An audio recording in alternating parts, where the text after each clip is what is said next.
Bismillahirrahmanirrahim. Alhamdulillahi Rabbil Alamin.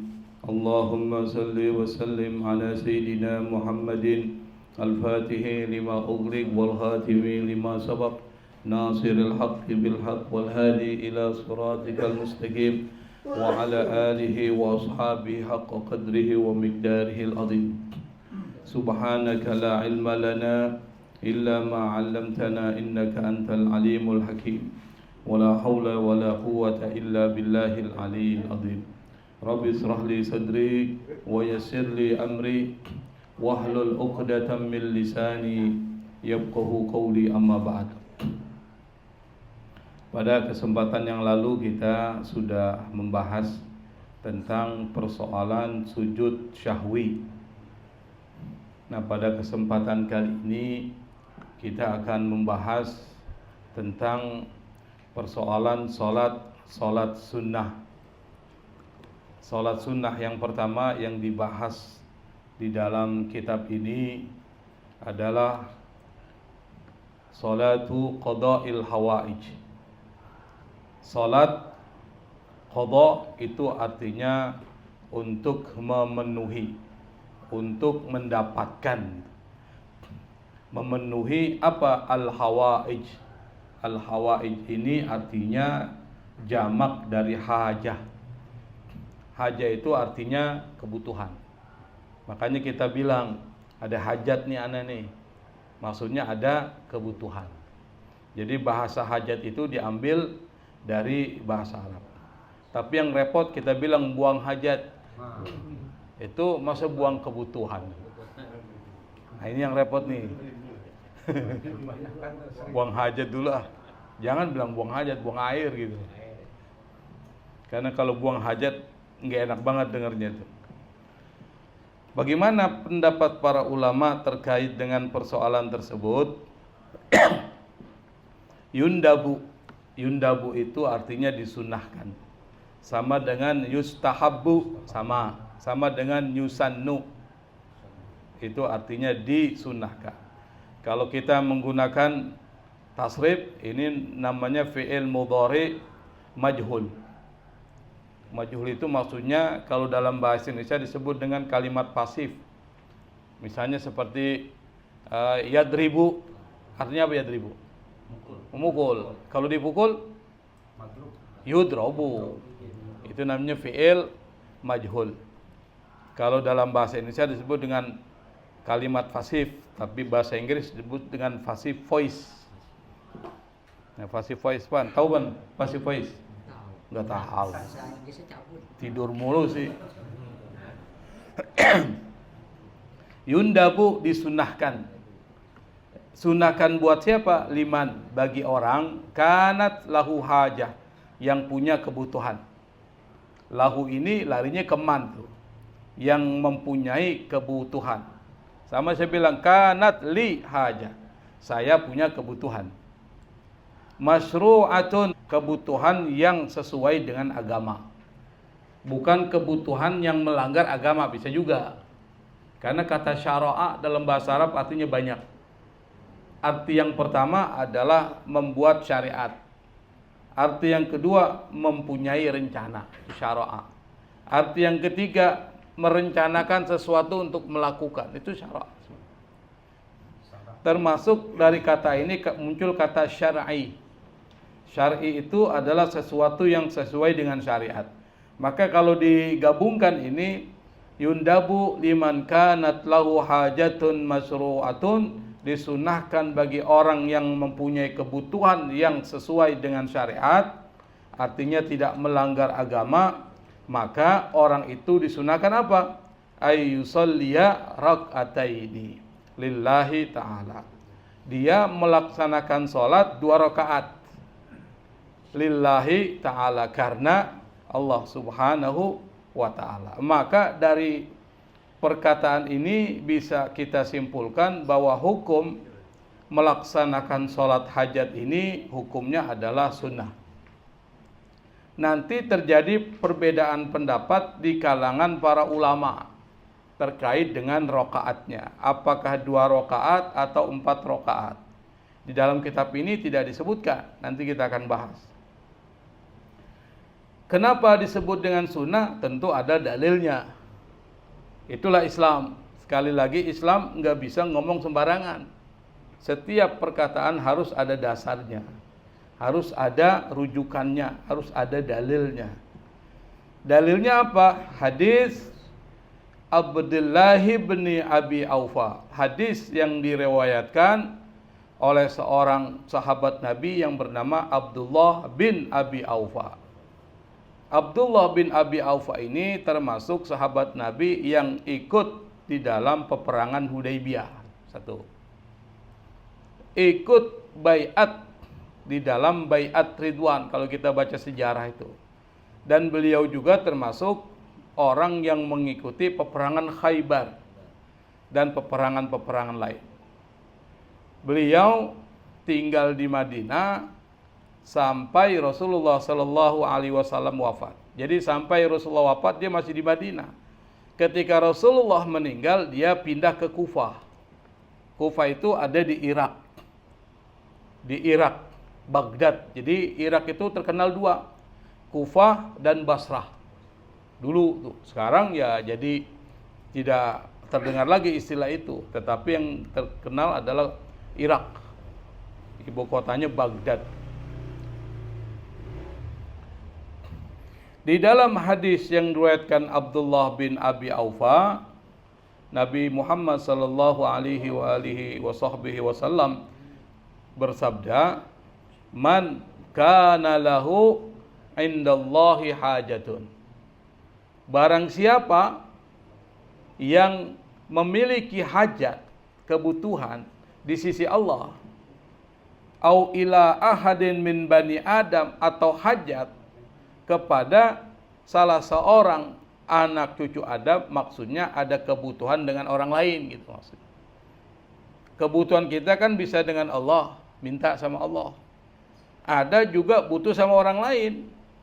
Maka kata Nabi, kalau ada orang seperti itu, ada kebutuhan, apakah kebutuhan itu dengan Allah, minta sama Allah misalnya, atau kebutuhannya dengan sesama manusia, maka kata Nabi, fal yatawaddo, hendaklah dia melaksanakan wudu. Fal yatawaddo wa yuhsinul wudu'a, lalu kemudian memperbagus wudunya. Jadi bukan cuma sekedar wudu, tapi wudunya diperbagus. Maksudnya apa? Wudunya itu bukan cuma sekedar yang wajib saja, tapi yang sunnah juga dilaksanakan. Kalau kita misalnya wudu membasuh tangan, kalau bisa sampai di atas. Kalau kita membasuh kaki sampai mata kaki, kalau bisa sampai betis, gitu namanya. Itu namanya yuhsin al-wudu. Kenapa? Semakin banyak semakin bagus. Setelah itu kata Nabi, "Tsumma yusalli rak'ataini." Kemudian dia sholat 2 rakaat. Setelah selesai 2 rakaat, ummal yusni, bisa juga dibaca. Kemudian dia memuji Allah Subhanahu wa taala, wal yusalli 'alan nabi sallallahu alaihi wasallam, kemudian berselawat kepada Nabi Muhammad sallallahu alaihi wasallam, tsumma liyaqul, kemudian berdoa. Jadi SOP dalam berdoa itu udah jelas di dalam Islam. Kalau Anda berdoa itu harus muji Allah dulu. Kenapa? Karena Allah suka dipuji. Kenapa Allah suka dipuji? Karena Allah pantas dipuji. Kalau kita nggak pantas dipuji. Kenapa? Karena aib kita lebih banyak daripada sesuatu yang bagus. Kalau orang muji kita, karena Allah tutup aib kita. Kalau seandainya Allah kasih lihat aib kita, orang nggak akan mau muji kita. Makanya Allah itu termasuk maha menutupi aib, satarul uyub wal khotoya. Nabi suka dipuji. Makanya pada zaman Nabi itu ada sahabat namanya Ka'ab bin Zuhair. Itu dia sering banget muji Nabi itu dengan syair-syairnya. Lalu kemudian karena Nabi senang dengan syair-syair pujian yang dibuat oleh beliau, Nabi kasih kepada beliau itu sorbannya. Berarti Nabi suka dipuji. Kenapa Nabi suka dipuji? Pantas dipuji. Makanya di dalam Barzanji itu Ada tuh perkataan. Apa perkataannya, Bay? Yang di akhirnya ada li'annahu satuhmadu ukhbah. Apa itu? Wa utiyat ummuhu fil manami faqila laha apa? Innaki qad hamalti bi sayyidil alamina wa khairil bariyah. Tuh, ada tuh di pasal berapa tuh? Wa sammihi idza wada'tihi Muhammadan li'annahu satuhmadu ukhbah. Itu ada di syair berjanji. Dalam syair itu disebutkan ibunya Nabi Muhammad sallallahu alaihi wasallam itu bermimpi. Dalam mimpi itu ada satu perkataan. Perkataan itu mengatakan engkau ya Aminah itu mengandung orang yang merupakan penghulu alam semesta ini dan termasuk khairil bariyah, manusia yang terbaik. Kemudian dilanjutkan di situ, wasammihi, berikan dia nama, idza wada'ti, kalau engkau melahirkan dia apa, Muhammadan, nama Muhammadan, li'annahu satuhmadu uqbah, karena beliau nanti akan dipuji-puji orang setelah. Artinya apa? Memang namanya aja sudah Muhammad, pujian. Maka kalau Nabi dipuji dan Nabi suka dipuji, pantas, karena Nabi akhlaknya itu memang semuanya bagus. Makanya orang yang memuji Nabi itu dapat pahala. Kenapa? Memuji orang yang dicintai oleh Allah, maka Allah cinta kepada orang yang muji. Cinta sama orang yang memuji kan. Kata Nabi, man ahabbani kana ma'i fil jannah. Barang siapa yang mencintaiku, pasti dia muji-muji. Kana ma'i fil jannah. Maka orang itu akan bersamaku di surga. Makanya kita baca tuh kitab-kitab maulid, tujuannya memuji Nabi. Dan isi kitab maulid, isinya pujian semua. Nggak ada cacian. Ada nggak cacian makian? Nggak ada, pujian semua itu. Wa wulida sallallahu alaihi wasallam nadifan maktunan maktu'as surrati biyadil qudratil ilahiyatu. Disebutkan dilahirkan Nabi dalam keadaan bersih, sudah dikhitan, tali pusatnya sudah terpotong. Yang potong siapa? Allah Subhanahu wa taala. Apalagi itu thayyiban dahinan makhulatan bikuhlil inayati aina. Dia dalam keadaan wangi, lahir dalam keadaan wangi. Rambutnya itu sudah berminyak, dahinan. Makhulatan, sudah pakai celak mata itu Nabi lahir. Bikuhlil inayati aina. Dengan celak mata dari Allah Subhanahu wa ta'ala. Itu kan pujian semua. Maka Nabi pantas dipuji. Karena itu maka ketika kita berdoa kepada Allah Subhanahu wa ta'ala supaya kita dikabulkan doanya, maka yang pertama puji Allah. Maka dalam doa itu kita baca Asmaul Husna, ya Allah, ya Rabb, ya Rahman, ya Rahim, aghithni, pakai pujian. Kemudian pakai selawat kepada Nabi. Itu SOP-nya. Setelah itu isinya baru doa, minta sama Allah. Di akhir ditutup lagi dengan selawat dan pujian kepada Allah Subhanahu wa ta'ala. Itu SOP-nya begitu. Maka kalau kita doa jangan langsung aja, pakai pengantar dulu. Nah, di sini diajarkan setelah memuji Allah, berselawat kepada Rasulullah, kemudian berkata, la ilaha illallahul halimul karim. Ini pujian juga. Tidak ada Tuhan selain Allah yang maha apa? Halim. Halim itu lembut. Al-Karim, yang maha dermawan, yang maha mulia. Subhana Rabbil Arsyil Adzim. Maha suci Allah, Tuhan arasy yang sangat agung. Alhamdulillahi Rabbil Alamin. Segala puji milik Allah, Tuhan semesta alam. As'aluka mujibati rahmatik. Aku minta kepada engkau ya Allah sesuatu yang bisa mengundang rahmatmu, kasih sayangmu. Wa azaima magfiratik, serta ampunanmu. Wal ghanimata min kulli bir, dan ghanimah, keuntungan dari setiap kebaikan. Wassalamata min kulli ismin, keselamatan dari segala dosa. La tada'lana, apa ini? La tada'li dzamban illa ghafarta. Jangan kau tinggalkan dosa bagiku kecuali itu sudah kau ampuni. Wala hamman illa farajta. Dan jangan kau tinggalkan rasa gundah gulana kecuali engkau telah hancurkan gundah gulana itu. Wala hajatan hiya laka ridha illa qadaitaha. Dan tidak pula kau tinggalkan kebutuhan kecuali itu illa qadaita, kecuali engkau sudah memenuhi kebutuhanku ya arhamar rahimin. Ini dibaca nih. Jadi kalau kita misalnya ada hajat sama Allah, atau hajat mau beli mobil Avanza nih Setsururi, udah jadi belum? Udah? Wah, nggak bilang-bilang dia. Udah sampai Bandung nih. Udah kelilingan. Nah kalau ada hajat begitu ya minta sama Allah. Nah doanya ini salat 2 rakaat, kemudian doanya ini. Nanti dicatat tuh kalau memang ada kebutuhan minta sama Allah. Kata Imam Malik, Imam Syafi'i dan Imam Ahmad bin Hambal, rakaat salat hajat itu cuma 2 rakaat. Tapi kata mazhab Hanafi, salah seorang ulama namanya Ibnu Abidin mengatakan 4 rakaat. Tanpa salam ya. Jadi 4 sekaligus. Di rakaat pertama kata beliau baca surah Al-Fatihah. Lalu baca ayat kursi 3 kali. Tuh, itu rakaat pertama. Rakaat kedua baca Al-Fatihah, kemudian baca surah Al-Ikhlas, Al-Falaq, An-Nas. Begitu pula ketiga dan keempat. Jadi baca surat semua itu. Setelah selesai salat salam, baru kemudian puji Allah. Berselawat kepada Nabi, nah pakai doa ini. Begitu caranya. Kalau seandainya misalnya ada lagi permohonan kita, tambahin lagi. Pakai bahasa Arab Ustaz, nggak usah pakai bahasa Arab, bahasa Indonesia juga nggak apa-apa. Allah paham kok. Dan hadis ini akhrajahu Tirmidzi, diriwayatkan oleh Imam At-Tirmidzi. Dan hadis ini ada nggak keterangannya nih? Diriwayatkan juga oleh Ibnu Majah. Dan ini dikutip dalam kitab Al-Fiqhu Al-Madzahibil Arba'ah. Itu yang pertama.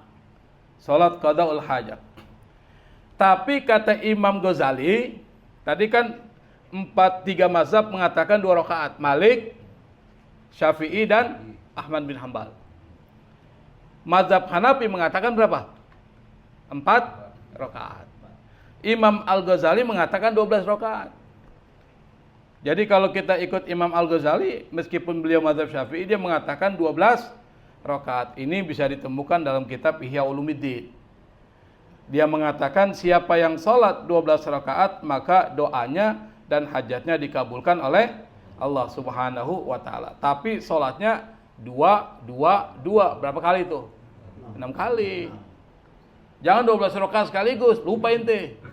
Allah Akbar belum, berapa ini? Lupa. Jadi 2. Kecuali yang 4 rakaat. Kalau sholat malam biasanya 2. Kalau sholat di siang 4 gitu. 4 rakaat 1 salam. Nah, setiap rakaat kata Imam Al-Ghazali, nih baca surah Al-Fatihah. Baca ayat kursi, baca Al-Ikhlas. Jadi ayat kursi dan Al-Ikhlas setelah Fatihah. Setiap rakaat. Berarti 12 rakaat ya itu semua isinya. Nah, setelah selesai sholat, lalu sujud. Saya sholat nih salam, lalu kemudian sujud. Dan di dalam sujud itu baca doa. Jadi baca doanya di mana? Di sujud. Kalau memang yang lebih dekat Allah kabulkan itu adalah doa pada waktu sujud. Tapi nggak boleh sujud baca Quran di dalam sholat. Ruku baca Quran, nggak boleh itu. Tetapi doa dan tasbih boleh diperpanjang. Baca Quran itu hanya berdiri saja di waktu berdiri. Ada doanya nih, subhanalladzi labisal izz wa qala bihi dan seterusnya. Nanti bisa dicari di kitab Ihya Ulumuddin tuh. Itu yang pertama ya. Yang kedua, salatut tahajjudi bil lail. Yang kedua yang termasuk salat sunnah ini adalah salat tahajud di waktu malam. Kata tahajud itu artinya bangun pada waktu malam. Wa minal laili fatahajjad bihi nafilatan lak. Ada kan? Di sebagian malam Fatahajjad bihi, bangunlah engkau lalu laksanakan salat nafilatan lak, sebagai bentuk tambahan, nafilah. Maka nanti ada kata nawafil. Nafilatan lak asa ayyab'atsaka rabbuka maqaman mahmuda. Boleh jadi dengan salat malam itu Allah angkat derajatmu, derajat yang tinggi. Maka kalau kita ingin diangkat derajat kita, dimuliakan Allah, yang sunnah-sunnah itu dilaksanain. Yang wajib harus. Kalau kita cuma yang wajib aja, yang sunnah kita tinggalin, itu susah untuk mencapai derajat kewalian gitu loh. Makanya kalau ada orang ngaku wali nggak laksanakan syariat, bohong dia, nggak mungkin. Kenapa? Karena ibaratnya kalau kita gambarkan itu ada 3 istilah dalam tasawuf nih. Yang pertama syariat, kedua thariqat, yang ketiga hakikat. 3. Syariat itu ibaratnya perahu. Diibaratkan perahu kas-safinah, perahu. Thariqat, lautan. Perahu berlayar di lautan. Kira-kira bisa enggak perahu tidak berlayar di lautan? Pasti di lautan kan? Nggak mungkin di daratan. Maka lautan ini diibaratkan sebagai thariqah. Anda nggak mungkin bisa sampai thariqah kalau nggak ada syariat. Anda nggak mungkin bisa melaksanakan yang disebut dengan tasawuf kalau nggak pakai syariat. Jadi kalau ada orang melaksanakan tasawuf tapi ninggalin syariat, bohong dia. Dan thariqah dan syariat ini tujuannya adalah untuk mendapat ma'rifat, mengenal Allah, yang itu nanti Allah buka semua, kasyaf namanya. Seperti wali Allah itu udah kasyaf, udah ma'rifat. Ma'rifat di mana? Ma'rifat ada di dasar lautan yang disebut dengan durrah, mutiara. Anda nggak mungkin dapat ma'rifat mutiara kalau nggak pakai apa? Pakai syariat dan thariqat. Itu kata di dalam kitab Hidayatul Azkiyah. Itu dijelasin gitu. Makanya kalau ada orang tidak melaksanakan syariat, ente anggap wali, bego ente. Telanjang dada, jalan-jalan, ngerokok, nggak ada etikanya dan sebagainya. Kan ada yang begitu tuh. Dianggap wali. Cium tangannya, waduh, Masya Allah. Syariat nggak dijalanin, dianggap wali. Gimana ceritanya? Itu bohong itu. Makanya kita harus hati-hati. Di dalam Islam jelas, Anda harus melaksanakan syariat dan menjalankan yang sunnah-sunnah. Makanya Nabi pernah mengatakan di hadis qudsi itu, ada hadis qudsi, Allah berfirman, "Ma taqarraba ilayya 'abdun bin nawafil." Kalau seorang melaksanakan yang sunnah setelah melaksanakan yang wajib, sampai aku cinta kepada orang itu. Berarti istiqomah orang itu, sampai Allah cinta sama dia. Maka kata Allah, aku akan jadi mata yang digunakan untuk melihat. Aku akan jadi telinga yang digunakan untuk mendengar. Aku akan jadi kaki yang digunakan untuk berjalan. Dan aku akan jadi tangan yang digunakan untuk memukul. Itu yang disebut dengan waliullah. Makanya waliullah itu belum terjadi, Allah udah kasih tahu tuh. Makanya ada orang tuh datang, ada orang datang ke dia. Dia udah tahu maksudnya. Berarti Allah sudah kasih tahu. Itu yang disebut dengan wali min auliyaillah. Dan nggak mungkin dia sampai begitu kecuali kalau dia melaksanakan yang sunnah-sunnah. Termasuk sholat malam. Wajib. Kalau mau jadi waliullah, sholat malam jangan tinggal. Dan istiqomah, nggak pernah tinggal. Nggak boleh bolong-bolong. Nggak boleh putus-putus. Puasa Senin Kemis, nggak boleh putus-putus. Kalau dia putus-putus, nggak istiqomah. Itu yang disebut dengan al-istiqamatu khairun min alfi karamah. Istiqomah itu lebih baik dari 1000 karamat. Dan yang kita minta itu istiqomah. Bukan ikatan suami takut istri kalau di rumah, bukan. Itu istiqomah juga tuh. Itu sih organisasinya Abdul Hakim. Ikatan suami takut istri kalau di rumah. Kalau di luar rumah, wah liar banget ya. Nah, bagaimana sholat tahajud itu? Hukumnya apa? Yundabu at-tahajjudu bil-lail. Disunahkan sholat tahajud pada waktu malam. Mana dalilnya? Dalilnya adalah hadis Nabi Muhammad sallallahu alaihi wasallam. Beliau mengatakan la budda min salatin bilailin walau halba syatin. Di dalam hadis lain mengatakan walau qadra halbi syatin. Hadis ini adalah hadis yang diriwayatkan oleh Imam At-Tabrani, Imam Al-Haytami di dalam Mu'jam Kabir. Apa maksudnya? La budda, harus. La budda itu artinya harus. La itu artinya tidak. Budda itu jalan, tidak ada jalan. Berarti harus kan? Enggak ada pilihan. Berarti harus. Harus apa? Min salatin bilailin. Harus melaksanakan salat di waktu malam. Walau halba syatin.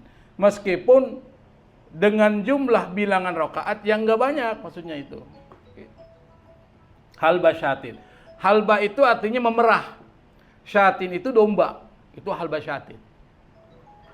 Makanya kalau kita baca Barzanji itu ada tuh bayi. Ada tuh di pasal yang terakhir. Yahlibu syatahu. Itu kan. Artinya apa? Memerah susu. Itu Nabi karena tawaduknya sampai pekerjaan-pekerjaan seperti itu Nabi laksanakan. Apa? Disebutkan di situ. Yakhla'u thawbahu, dia tambal, dia jahit, dia tambal baju yang bolongnya. Kemudian dia memerah susu menggunakan halbu syatin. Memerah susu. Maksudnya apa? Ini istilah nih. Yang dimaksud kalau merah susu itu kan gak lama itu. Anda wajib melaksanakan sholat tahajud meskipun cuma beberapa menit saja. Misalnya 3 menit, 4 menit. Orang kalau merah susu kan paling gak lama kan? Maksudnya gitu. Jangan sampai ditinggalin, kata Nabi. Kenapa? Wa huwa afdalu min salatin nahar. Karena salat malam itu lebih utama daripada salat di waktu siang. Liqaulihi sallallahu alaihi wasallam, afdalu salatin ba'dal faridati salatul lail. Salat yang paling utama setelah salat wajib adalah salatul lail. Salat pada waktu malam. Maka sholat tahajud itu, sholat pada waktu malam, itu adalah da'bus sholihin. Kebiasaan orang-orang soleh. Jadi orang-orang soleh, salah satu kebiasaannya adalah yastaghfiruna fil ashar. Mereka minta ampun pada waktu sahar itu. Waktu sahur tuh. Maksud waktu sahur bukan sahur, tapi waktu menjelang dari jam 12 sampai jam berapa? Jam sebelum subuh. Namanya waktu sahur. Orang-orang soleh di situ dia bangun, kita tidur, betul nggak? Bang Didi tidur nggak situ? Tidur. Orang-orang soleh bangun. Nah itu bedanya kita dengan mereka. Hah?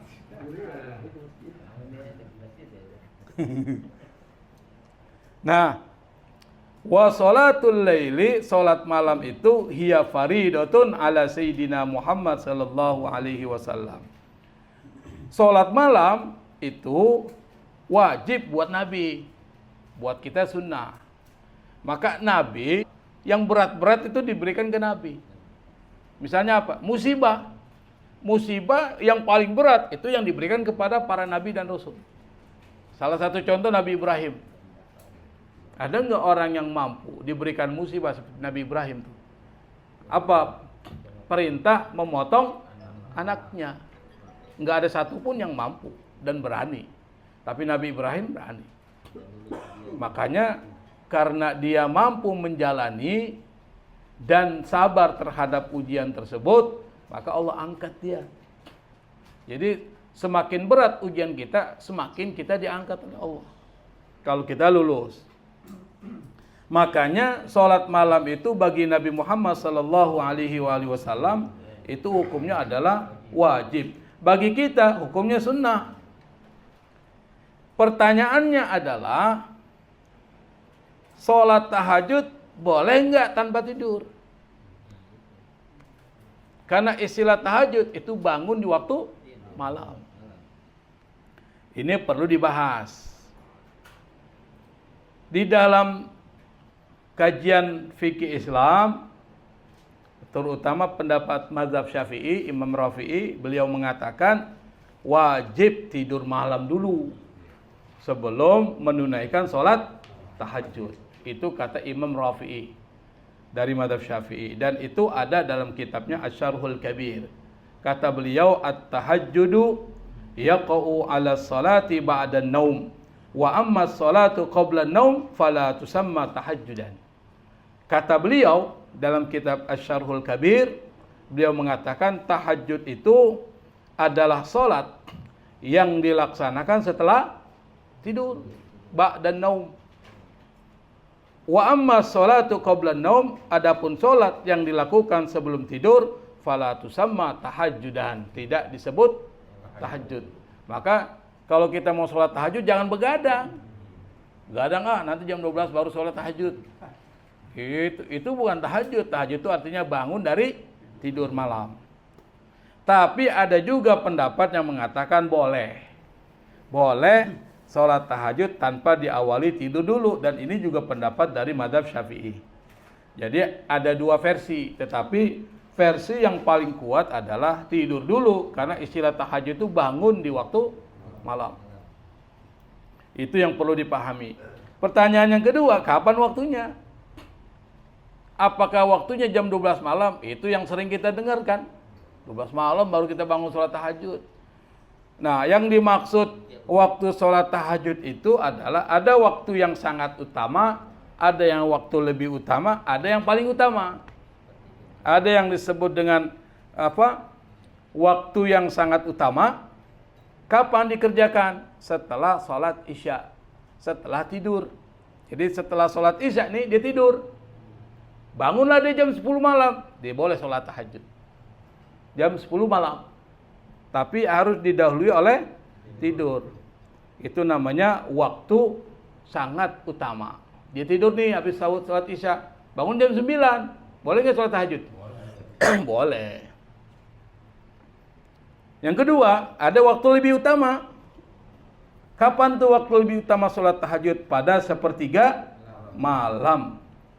Kalau sepertiga malam, sekarang kita hitung. Malam itu dimulai jam berapa? Jam 6. Jam 6 tuh malam. Habis maghrib. Iya. Nah, ini kan jam 6 nih. Jam 6 ya.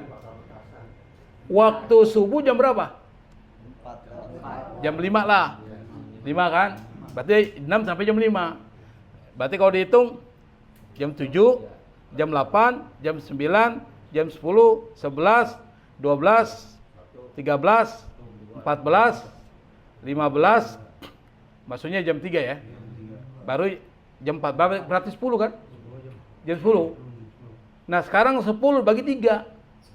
10 bagi 3 berapa? 3 jam. 3 jam lewat setengah. Atau 4 jam lah kita itu. Sekarang tinggal dihitung. Waktu sepertiga pertama, jam 6 tambah 4 jam. Jam berapa itu? Jam 10 sampai jam 1. Kan 3 jam tuh, 4 jam. 10, 11, 12, 1. Bisa diikuti nggak nih matematik nih? Kalau matematiknya jeblok ya susah juga ikutin. Jadi sepertiga yang pertama ya, yang pertengahan itu dari jam 10 sampai jam 1. Sepertiga itu. Nah sepertiga terakhir dari jam berapa? Jam 1 sampai waktu subuh. Dan kita itu paling utama itu. Paling utama sholat malam itu adalah di sepertiga malam terakhir. Dari jam berapa berarti? 1, 2, 3, 4. Sebelum subuh. Nah disitulah yang disebut dengan waktu sahur. Yastaghfiruna bil ashar. Mereka minta ampun kepada Allah pada waktu sahur. Kapan tuh? Jam 1 sampai jam 4. Itu waktu yang paling utama. Kata Nabi, kalau seandainya dia bangun waktu malam dia sholat minta sama Allah, di situ ada waktu mustajab. Dan di situ Allah turun ke bumi langsung memberikan kepada orang-orang yang membutuhkan itu, yang berdoa minta kebutuhannya dipenuhi. Disitulah waktunya mustajab. Makanya banyak para ulama bangun di waktu malam dari jam 1 sampai jam 4 dia hidupkan tuh waktu itu. Apa? Sholat malam, sholat hajat, sholat taubat, dan seterusnya di sholat di situ tuh. Karena ini masing-masing beda nih. Beda apanya? beda fadilahnya. Setelah itu dia baca Quran, dia zikir sampai waktu subuh. Sholat subuh dia, kemudian setelah itu dia zikir lagi sampai waktu isyraq. Kan itu waktu barakah. Nah, kalau kita begitu istiqomah, Allah angkat tuh derajatnya. Tapi jangan mencari jadi wali, jangan. Sholat aja, istiqomah. Soal wali itu urusan Allah itu. Kalau wali murid pastilah. Nah, jadi kita udah paham. Sholat tahajud, afdolnya tidur dulu. Tuh, satu. Boleh nggak kalau tanpa tidur? Boleh. Yang kedua, waktunya dibagi 3. Ada yang waktu paling utama, ada yang waktu lebih utama, ada yang sangat utama. Kalau yang disebut sangat utama, yaitu tadi dari jam berapa itu? Anda tidur dulu sampai jam 10. Itu waktu yang pertama. Yang paling utama sepertiga. Dari jam 10 sampai jam 1. Yang paling utama sepertiga malam di akhir. Dari jam berapa? 1 sampai jam 4. Nah, kalau bisa ya 1 sampai jam 4 itu yang ente hidupin. Dengan ibadah-ibadah dan sholat malam. Mana dalilnya kalau Nabi itu wajib melaksanakan sholat tahajud, sholat malam? Dalilnya adalah ayat Quran. Qumil laila illa qalila. Tuh. Qum, bangun. Dan ini adalah fi'il amr. Qama yaqumu, qum, bangun. Bangun kapan? Qumil laila, pada waktu malam, dan hidupkan malam. Illa qalila, kecuali sedikit. Maksudnya apa? Ayat ini khitabnya adalah Nabi. Maka Nabi dengan ayat ini wajib melaksanakan sholat malam. Ada dalam surat Al-Muzammil ayat 2, nanti dicek tuh. Ya ayyuhal muzammil, qumil laila illa qalila, nisfahu aw yunqus minhu qalila, aw zid alaihi warattilil qur'ana tartila. Ada kan? Baca Quran di waktu malam, hidupkan. Kenapa? Karena waktu malam itu lebih disukai oleh Allah. Makanya waktu malam lebih utama dari waktu siang. Dan waktu malam, peristiwa-peristiwa penting terjadi. Pertama, Isra Mi'raj. Kapan? Malam. Ayat Quran diturunkan kapan? Malam Lailatul Qadar. Para nabi dan rasul disuruh keluar dari tempat, diselamatin oleh Allah waktu malam semua. Babai naik malam. Pengumuman malam, undang-undang, orang pada tidur. Semuanya malam, gak ketahuan.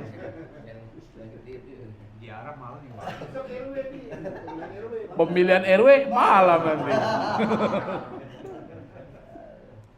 Nah, untuk Nabi wajib.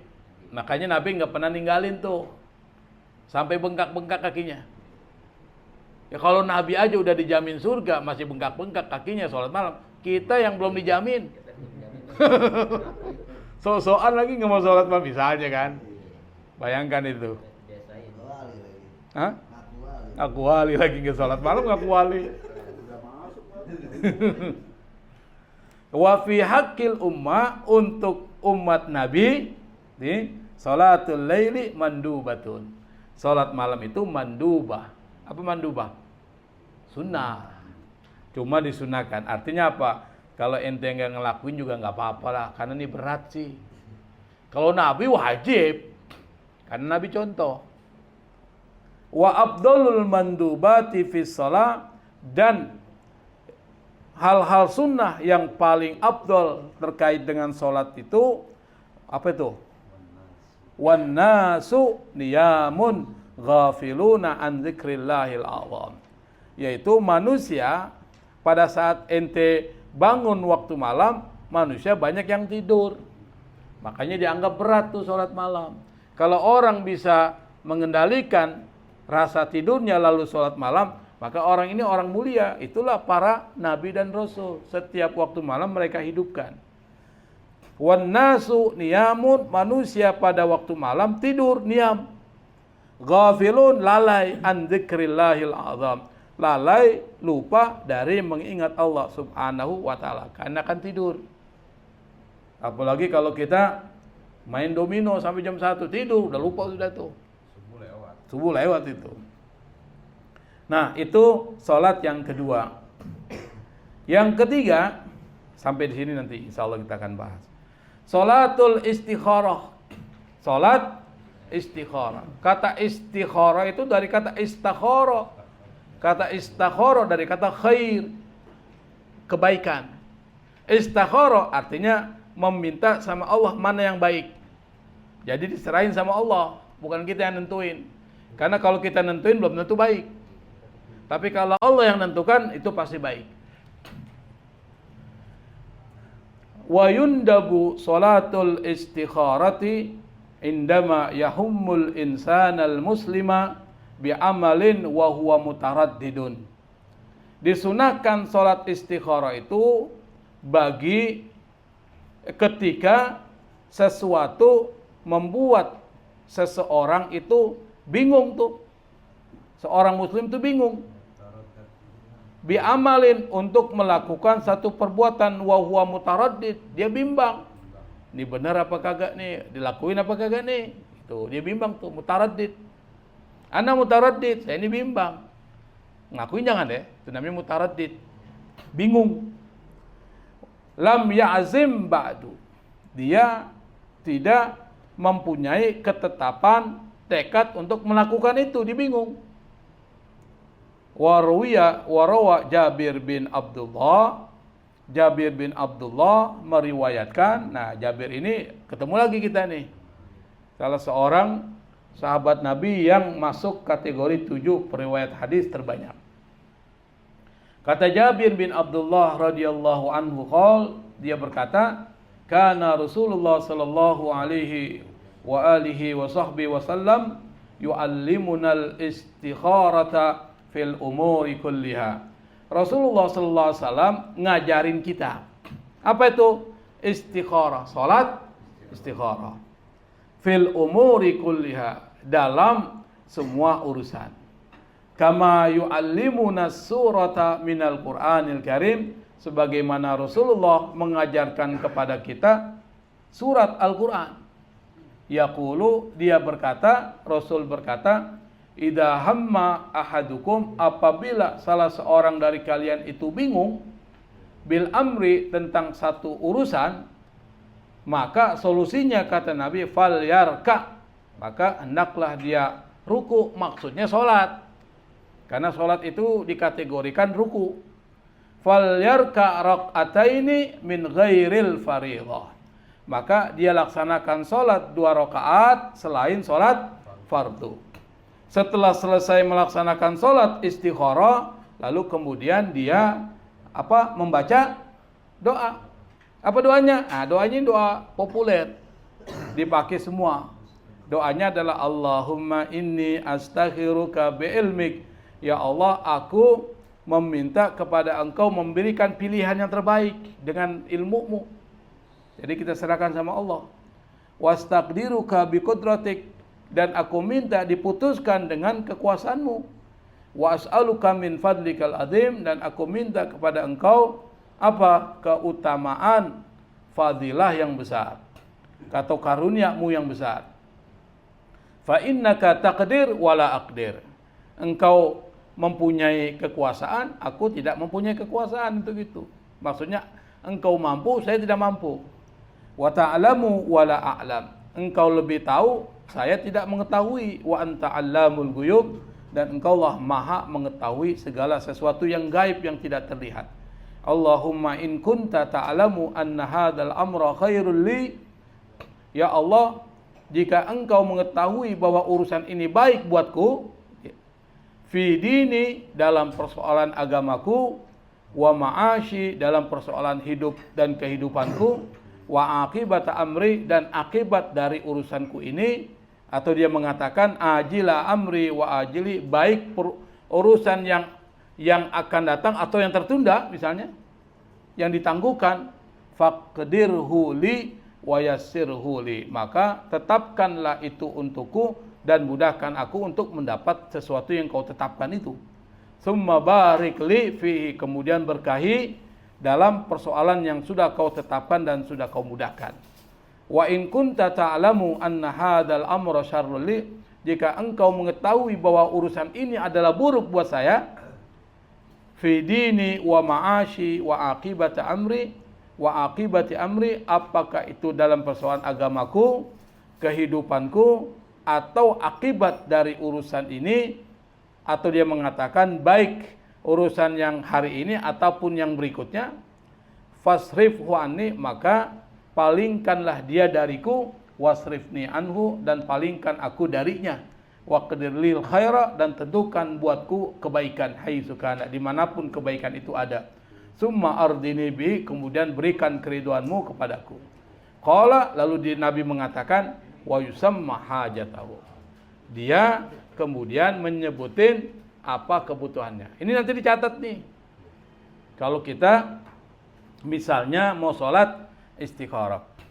Nah, para ulama meskipun tidak disebutkan di sini, mereka itu berbeda pendapat. Terkait apa? Persoalan bacaan. Bacaan setelah Fatihah. Kalau Fatihah tentu wajib karena dia rukun. Tetapi suratnya, surat apa yang dibaca setelah surat Al-Fatihah? Nah, kata ulama mazhab Hanafi, Maliki, dan mazhab kita mazhab Syafi'i, dianjurkan pada rakaat pertama setelah baca surah Al-Fatihah baca surat Al-Kafirun. Qul ya ayyuhal kafirun. Setelah Al-Fatihah rakaat pertama. Rakaat kedua apa itu? Qul hu Al-Ikhlas. Standar ini. Sama kalau kita sholat malam nggak hafal banyak ayat-ayat Quran, baca ini aja. Qul ya dan Qul hu. Ini surat pamungkas. Siapa aja bisa. Hah? Siapa aja kan bisa baca ini. Gak usah ente baca wal-laili, kadang-kadang terputar-putar tuh. Apalagi kalau imam sholat Jumat, awalnya aja pakai sabihisma. Yang keduanya nggak berani baca hal ataka. Apa? Ada yang wadduha, ada yang ini. Berarti nggak ngikutin sunnah kan? Harusnya sabihisma dengan apa? Hal ataka. Kenapa nggak berani hal ataka? Takut keputar. Keputar-putar bisa di situ hal ataka tuh. Makanya orang udah takut duluan baca hal ataka hadisul ghasyiyah. Nah, kata tiga mazhab tadi, rakaat pertama Al-Kafirun, rakaat kedua Al-Ikhlas. Tapi kata mazhab Hambali, ya nggak perlu lah, surat apa aja juga nggak apa-apa katanya. Bebas. Itu kata mazhab Hambali. Kapan waktu doa? Mayoritas ulama mengatakan waktu doa itu adalah setelah selesai sholat, baik dalam keadaan berdiri ataupun dalam keadaan duduk. Tapi sebagian ulama Syafi'i dan Maliki ada yang berpendapat doa istikharah itu dilakukan saat sujud atau setelah tasyahud akhir. Jadi ada perbedaan pendapat. Biasanya kita setelah selesai sholat. Tapi sebagian ulama Syafi'i, berarti sebagian lain mengatakan setelah selesai sholat. Sebagian ulama Syafi'i mengatakan dilakukan doa itu pada saat sujud. Kenapa sujud? Karena yang dekat kepada Allah pada saat sholatnya adalah ketika hambanya sujud menghadap Allah Subhanahu wa ta'ala. Disitulah akhir minad doa, perbanyak membaca doa. Makanya sujud dikasih panjang tuh. Di situ doa kasih lama tuh. Doanya jangan bahasa Indonesia. Kalau bahasa Indonesia gimana akibatnya? Batal inti sholatnya. Doanya dengan bahasa Arab kalau bisa. Doanya itu adalah doa-doa yang apa istilahnya maksud dari Nabi atau dari ayat-ayat Quran. Tapi bukan baca Quran. Bedain ya. Kalau saya bilang Rabbana atina fid dunya hasanah, saya baca Quran enggak? Baca Quran. Itu dari Quran, tapi saya baca doa. Makanya kalau dia baca doa meskipun dia dalam keadaan haid bagi perempuan tetap boleh, atau dalam keadaan junub bagi laki-laki boleh baca doa. Tujuannya baca doa. Bukan baca. Tapi kalau niatnya baca Quran haram hukumnya. Nah, pertanyaannya kenapa kita disyariatkan sholat istikharah?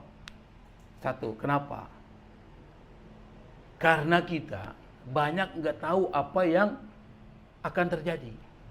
Kita banyak nggak tahu sesuatu yang tidak terlihat oleh mata kita. Apa yang kita anggap baik belum tentu baik. Apa yang kita anggap buruk belum tentu buruk.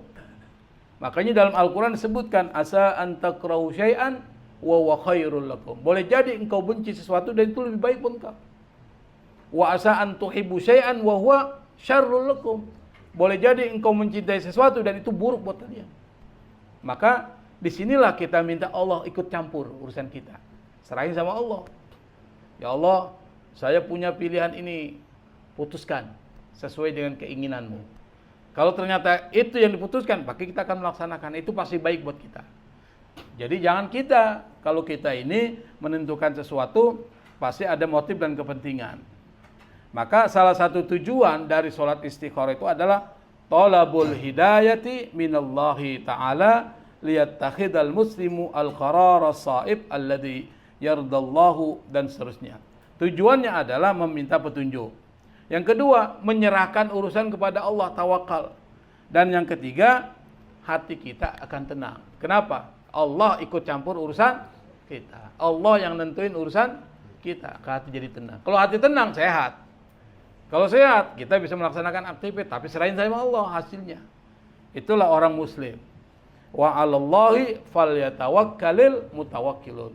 Hanya kepada Allah orang-orang yang bertawakal itu menyerahkan urusannya kepada Allah Subhanahu wa taala. Saya pikir sudah jam 9 ya. Insyaallah untuk pembahasan berikutnya salatul witri wa ahkamuha indal a'immah, salat witir dan hukumnya menurut para ulama madhab, imam madhab. Kita akan bahas pada pertemuan 2 minggu yang akan datang. Mudah-mudahan Allah beri kesehatan kita. Mudah-mudahan Allah berikan kesempatan kepada kita dan istiqomah mengaji seperti ini. Karena ini adalah sesuatu yang mungkin lebih enak tidur di rumah Pak ya daripada ngaji misalnya. Dan ini adalah investasi akhirat kita. Wallahul musta'an, wallahul muwaffiq ila aqwamit thariq wal afwa minkum. Wassalamualaikum warahmatullahi wabarakatuh.